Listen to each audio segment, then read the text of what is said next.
and welcome to this episode of Round Robin. I'm your host, Robin McCormick, and I have my most frequent guest with me here today, City Manager Mary Bunting. Well, thank you for having me again.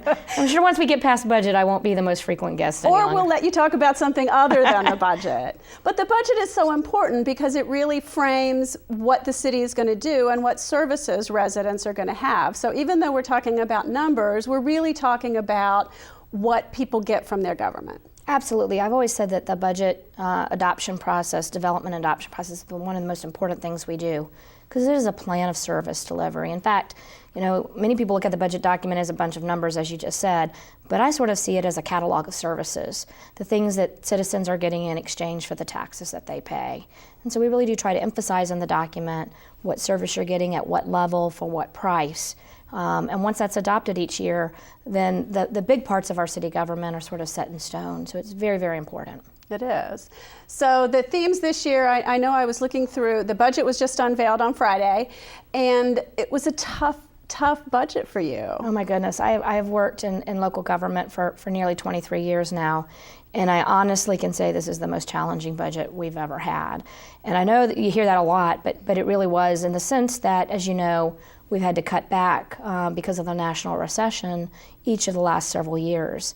And the first cuts are painful, the second cuts get more painful, and the third round of cuts, which we've had to do this year, are almost devastating in some respects because it means that you can't just work around the edges any longer or tweak things, that you're really having to make tough decisions about varying service levels and or cutting deeper than you would want to go.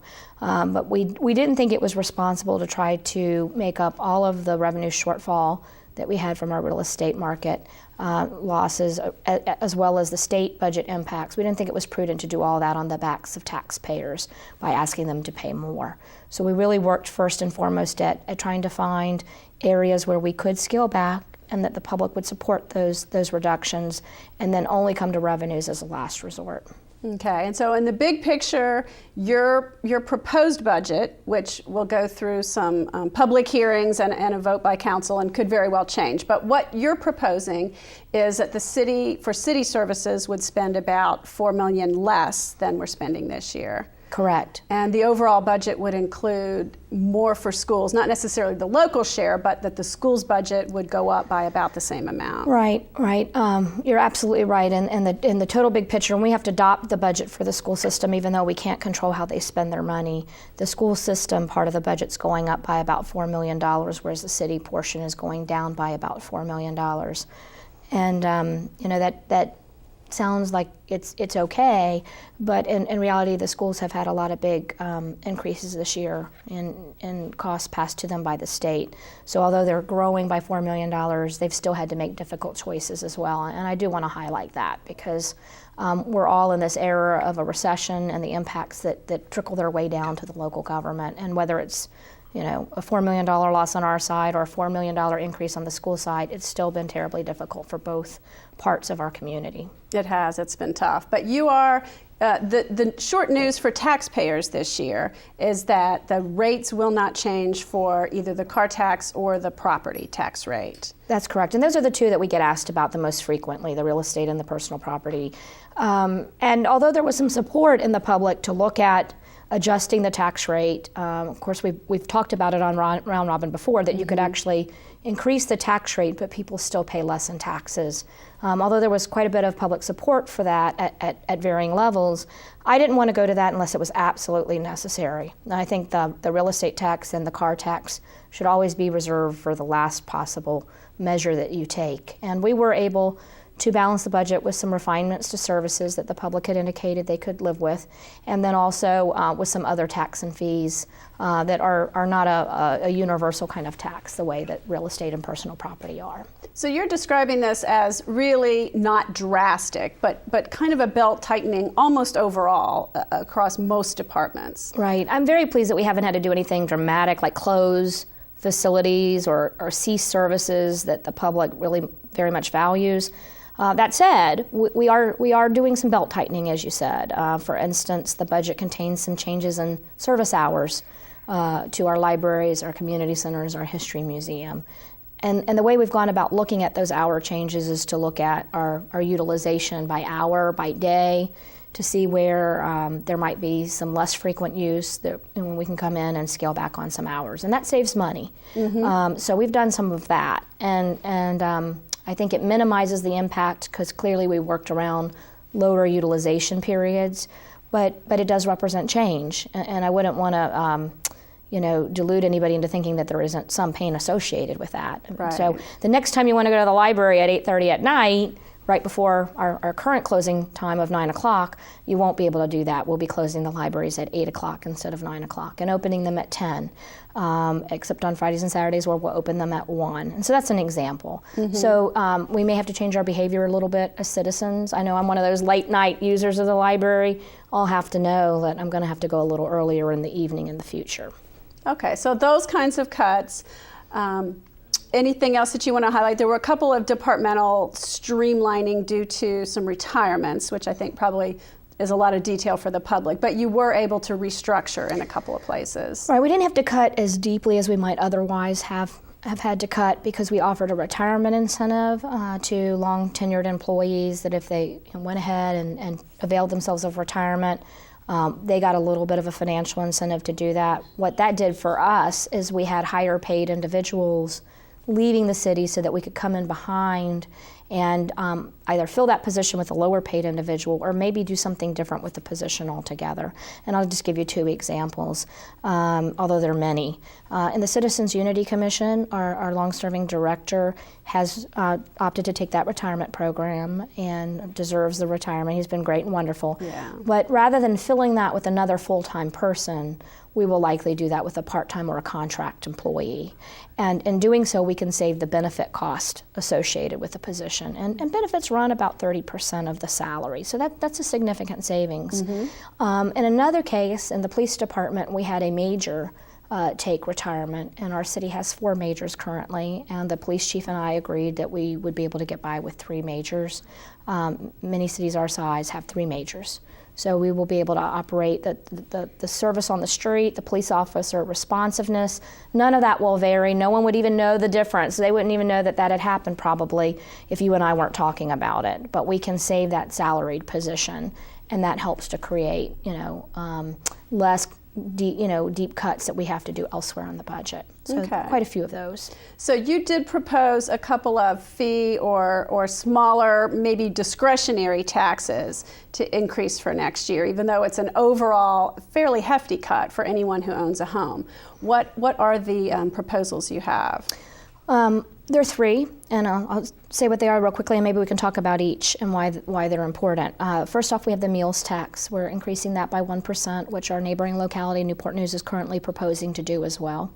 Then we have the cigarette tax, which we're proposing to increase the tax on cigarettes by 10 cents per pack. Newport News is also proposing to do that.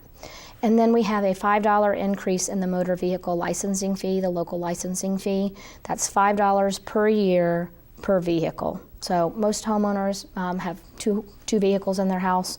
Some have more. They have lots of older kids who are driving. Some have less. Right. But on average, we look at 2 cars per family, and that would be a $10 per year impact for that household, $5 per vehicle per year.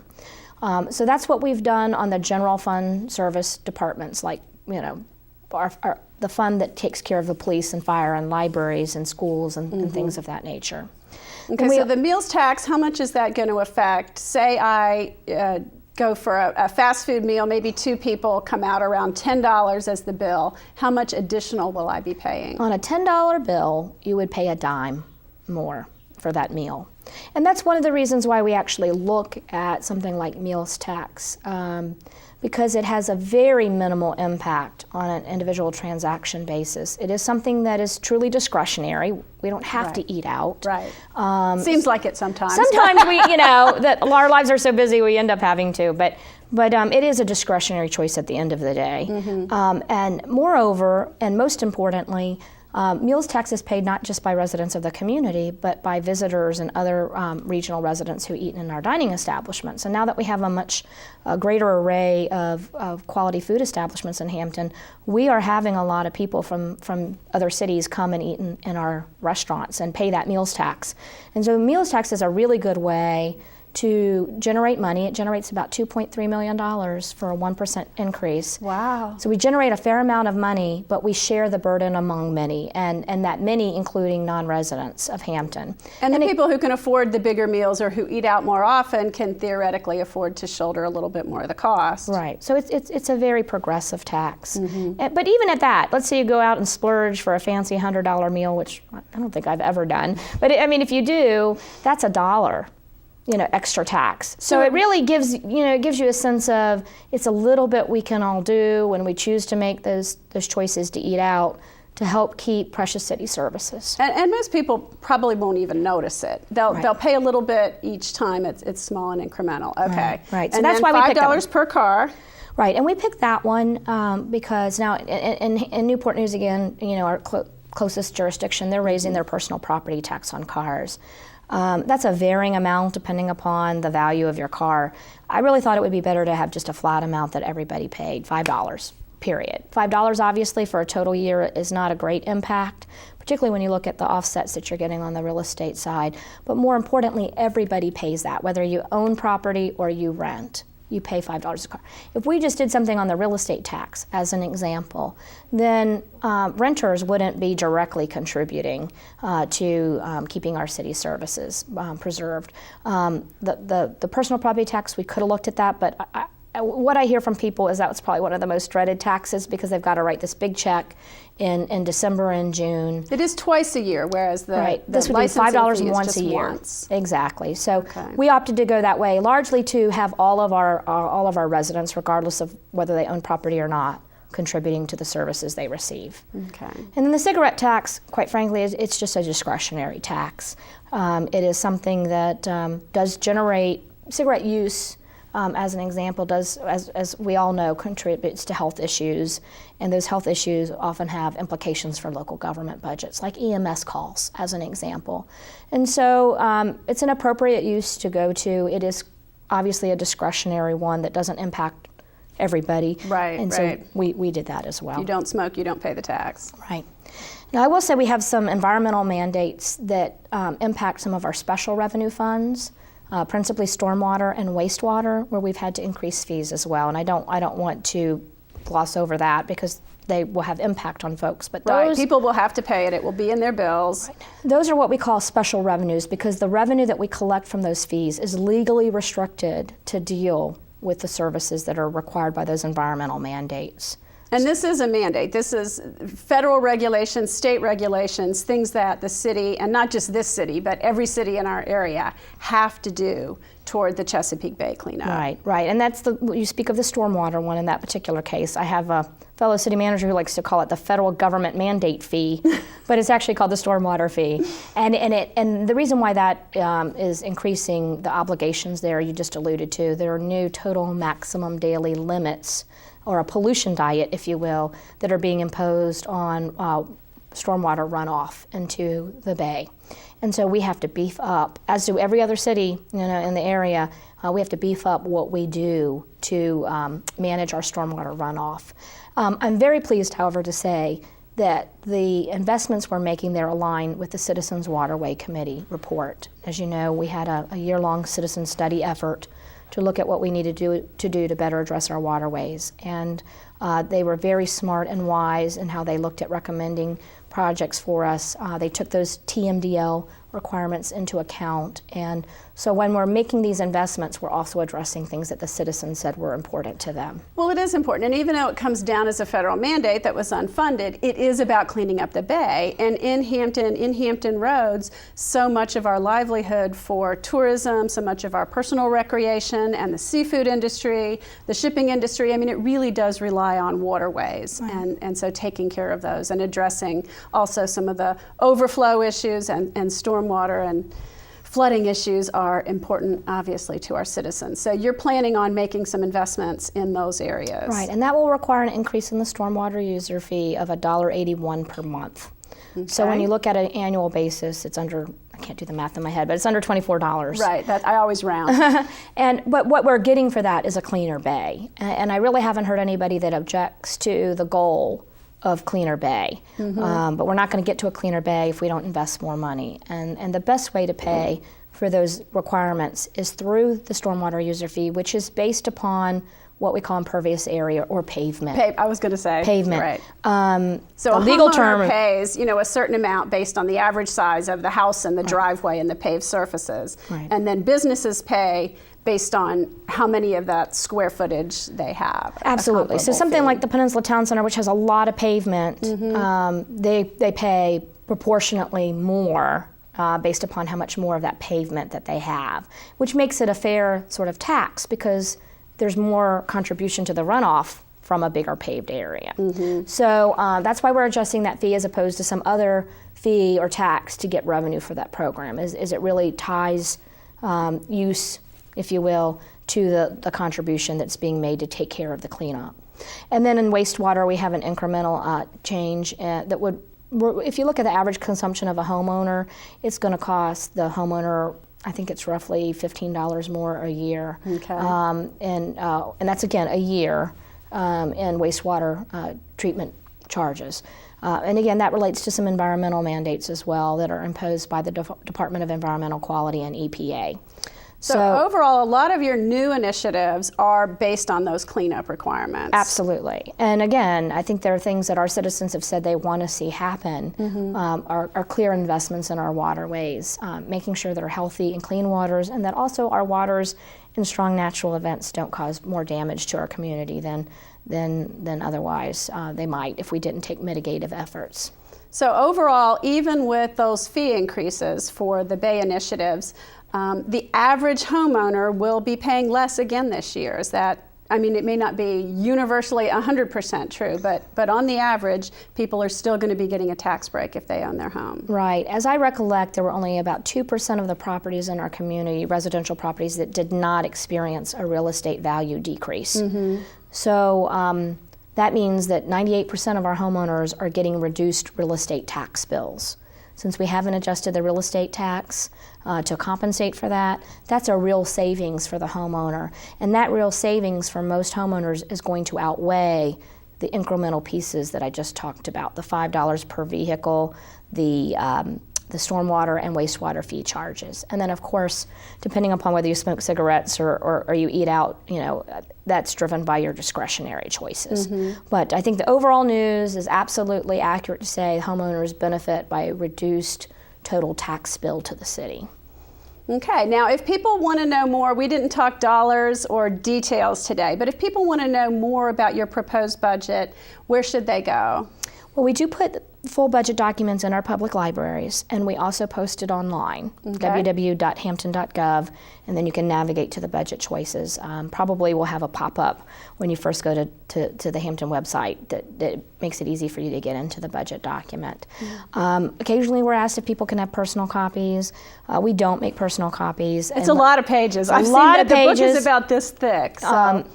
Free of charge. But if someone wants to purchase one, we just charge the cost of printing, and we're glad to do that if somebody really wants it. But the libraries have several copies available, and then again, it's all online. And people could theoretically print out their own. And I think online it'll be in chapters, so if people don't want the whole thing, they can print out the pieces that they want to read or highlight or compare or whatever they want to do. Right. Now, what happens next? You've proposed this budget. Now, the state, at least as we're talking here, doesn't have an adopted budget, so that's a little bit different. Right. We do have a House and Senate Conferee report, the details of which I don't yet have. They should be coming out maybe by the time this airs. But my manager's recommended budget had to go out without that information. So we are going to have to, I assume, make some amendments. There's various rumors as to what is and isn't in the state budget. I've done the budget on the best information we had at the time, and then we'll make amendments as necessary. And the way those amendments get made, or any other amendments that the council wants to make after hearing from the public gets made, is through the adoption process. So I'll summarize that real quickly for you. We have a budget hearing on April the 25th, I believe it is, I think, right. At 7 p.m. And then the next Wednesday, which would be May the 2nd, we take what's called a first reading of the budget. At that reading, citizens are also invited to speak. And so by tradition, our council has always approved the budget on first reading without modification.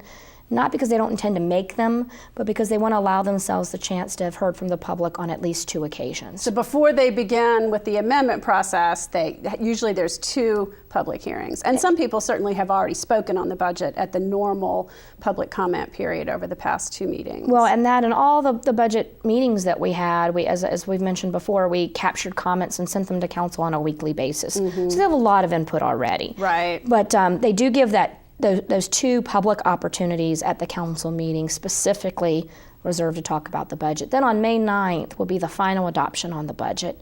What they'll do at that point is that they'll make all the amendments that are necessary, whether they're triggered by the state budget actions or whether they're things that they want to adjust because they've heard from citizens that they want to tinker with the budget I've put out. And while that's not a formal public hearing, that meeting will be preceded by the normal public comment period. So if people really still wanted to express themselves, they would have that chance. Absolutely. I will say that the process of adopting the budget, the amendments and motions necessary are very, very technical.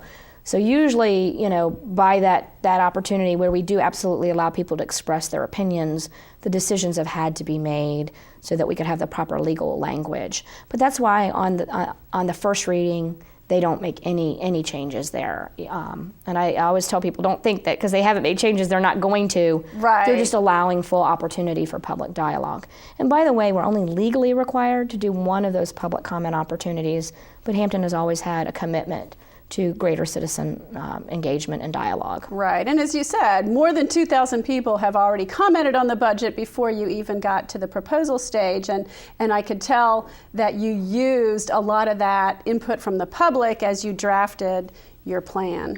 I might also add, for people who want to know a little bit more about the budget but get kind of intimidated by reading all of the big numbers, a really good place to go is the manager's message in the budget. And in that particular case, I do highlight how the public input shaped our budget decisions. That's great. Where we align with what the public said, and where in a couple cases, even though the public said they would support something, why we didn't take that cut. So that people can have a real simple, it's a 15-page or less document that sort of talks about all the major changes of the budget.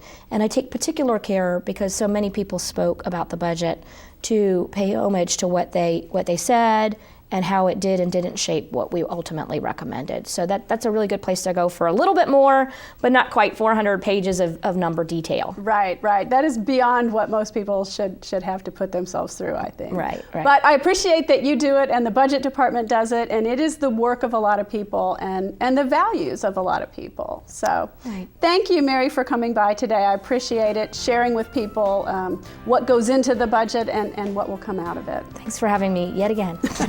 Have a great day. And thank you for watching this episode of Round Robin.